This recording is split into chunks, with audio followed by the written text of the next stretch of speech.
লাকুৱাত কেন্দ্ৰীয় মেডাম মেফিৰ লাইখুঁটা স্থাপন মেডাম মেফি অনুষ্ঠানত অংশগ্ৰহণ কৰিব অসমৰ মুখ্যমন্ত্ৰী হিমন্ত বিশ্ব শৰ্মাই অসম চৰকাৰৰ সাংস্কৃতিক সঞ্চালকালয়ৰ উদ্যোগত লাকুৱাৰ ঐতিহাসিক লাখমণি দেওশালত 30-31 জানুৱাৰীত কেন্দ্ৰীয় মেডাম মেফি অনুষ্ঠিত কৰা হ'ব শুকুৰবাৰে পৰম্পৰাগত ৰীতি নীতিৰে লাইখুঁটা স্থাপন কৰা হয় এই অনুষ্ঠানত অসমৰ মুখ্যমন্ত্ৰী হিমন্ত বিশ্ব শৰ্মাই অংশগ্ৰহণ কৰিব শুকুৰবাৰে লাইখুঁটা স্থাপন অনুষ্ঠানত স্থানীয় ৰাইজৰ লগতে অসম চৰকাৰৰ কেবিনেট মন্ত্ৰী যোগেন মহন সোণাৰীৰ বিধায়ক ধৰ্মেশ্বৰ কোঁৱৰ উপস্থিত থাকে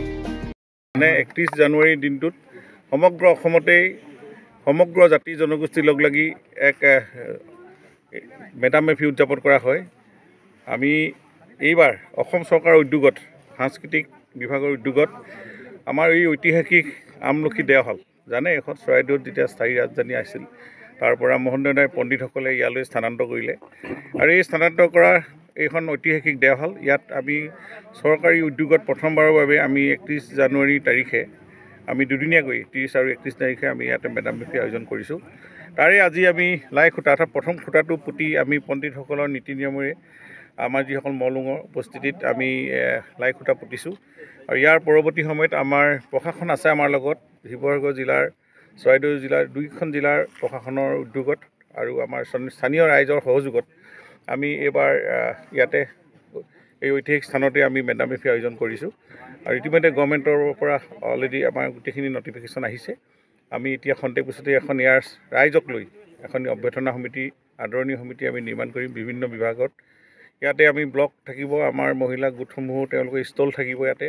আমাৰ ঐতিহাসিক যিখিনি আমাৰ পৰম্পৰা ড্ৰেছ পোছাক সাজ পোছাক খাদ্য এইবিলাকো ইয়াতে ষ্টল হ'ব আৰু আমি ভাবোঁ যে এইবাৰ যেহেতু মাননীয় মুখ্যমন্ত্ৰী ইয়াতে আহিব এইখন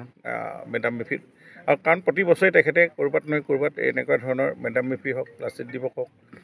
আমাৰ অসম দিৱসত উপস্থিত থাকেই গতিকে এইবাৰো আমি তেখেতক অতি শ্ৰদ্ধাৰে আমন্ত্ৰণ জনাইছোঁ তেখেতে কিবা অসুবিধা নহ'লে থাকিম বুলি প্ৰতিশ্ৰুতি দিছে গতিকে আমি ভাবোঁ এতিয়াৰ পৰা আমি জোৰদাৰ কামখিনি আজি তাৰিখৰ 12 তাৰিখ আমি 31 তাৰিখলৈ 30-31 তাৰিখলৈ আমাক আছে যথেষ্ট দিন গতিকে আমি সকলো ৰাইজে আজি দেখিছে সকলো ৰাইজ উপস্থিত হৈছে আমাৰ ইয়াত বৃহত্তৰ শিৱসাগৰ আৰু চৰাইদেউ জিলা দুইখন মানে আনডিভাইডেড শিৱসাগৰ ডিষ্ট্ৰিক্টৰ ৰাইজ ইয়াতে সকলো উপস্থিত হয় এইখন ইয়াত আমি জানো উমফা পূজাও হয় আপোনালোকে জানে ইয়াত 12 বছৰ মূৰত যিটো আমাৰ মলুসকলে বা ইয়াত সেইখিনি আহোমৰ নীতি নিয়ম বহুখিনি আছে এখন চেং থকা বুলি কয়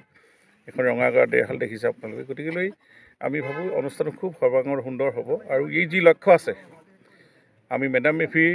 যোগেদি আমি ইয়াতে সকলো জাতি জনগোষ্ঠীক স্বৰ্গদেউ চাউলুং চুকাফাই যেনেকৈ একত্ৰিত কৰিলেহি